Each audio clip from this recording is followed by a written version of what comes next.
The Future of Military Deception Operations and Lessons from Ukraine by Mick Ryan and Peter W. Singer. The key to success was surprise. If the enemy knew when and where the attack would strike, their defenders would be ready, and the attacking forces faced a greater chance of defeat. So the force turned to deception, to mask their plans, mislead the enemy commanders, and misdirect enemy resources. Operational plans were tightly controlled, and the movement of real forces camouflaged or conducted undercover stories. Meanwhile, the enemy's attention was steered elsewhere through trickery, false electronic chatter, and overwhelming sensors with multi-domain decoys simulating soldiers and units where there were none. The effect was to both create and reduce ambiguity, leading to confusion and reinforcing enemy commanders' existing biases.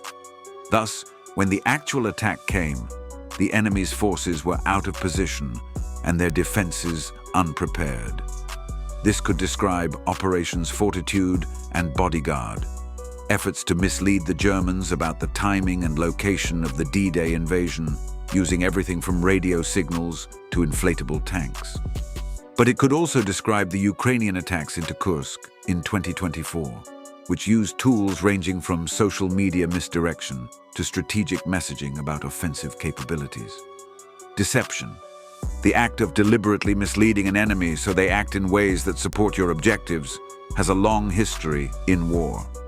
Yet, as conflicts like Ukraine show, it's being reshaped by new technologies and trends. The US and its allies risk falling behind in a field they once mastered. By way of deception, thou shalt do war.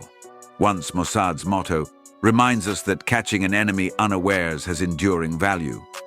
As Martin van Creveld writes in Command in War, the history of command in war consists essentially of an endless quest for certainty.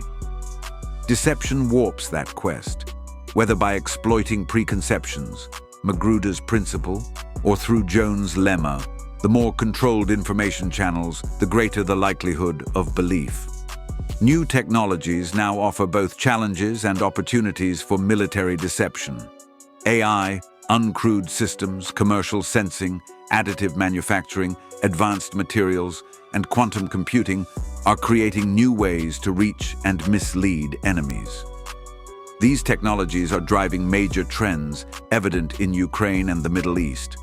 Democratized battlespace awareness, the signature battle, deep strike precision, strategic influence campaigns, ubiquitous unmanned systems, and human-machine teaming.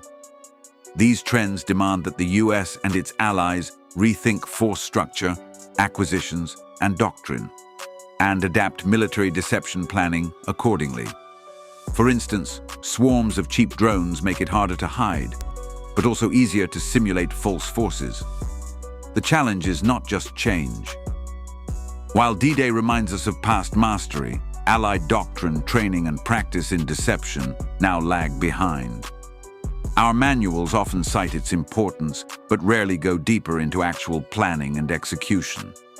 In contrast, Russian and Chinese doctrine emphasizes deception. Russian activity is encapsulated in maskirovka, disguise, or camouflage. Chinese military thought embeds deception and cognitive warfare centrally in PLA doctrine. These shifts in technology and doctrine risk creating a widening gap between the US and its adversaries. And like the perfect target of deception, that gap will be exploited.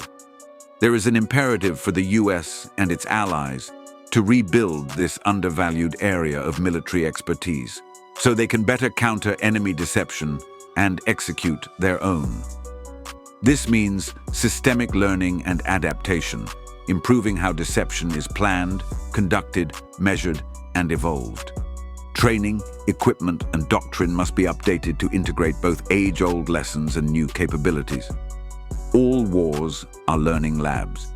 We must study Ukraine and others, and pay close attention to what our adversaries are learning too. As shown from D-Day to Ukraine, one of the most powerful means of deception is self-deception. As Conrad Crane has written, it is easier to deceive us than most of our enemies. We should not deceive ourselves into thinking that we are ready for the deception campaigns of the future. To learn more, read the report, The Future of Deception in War, Lessons from Ukraine by Mick Ryan and Peter W. Singer.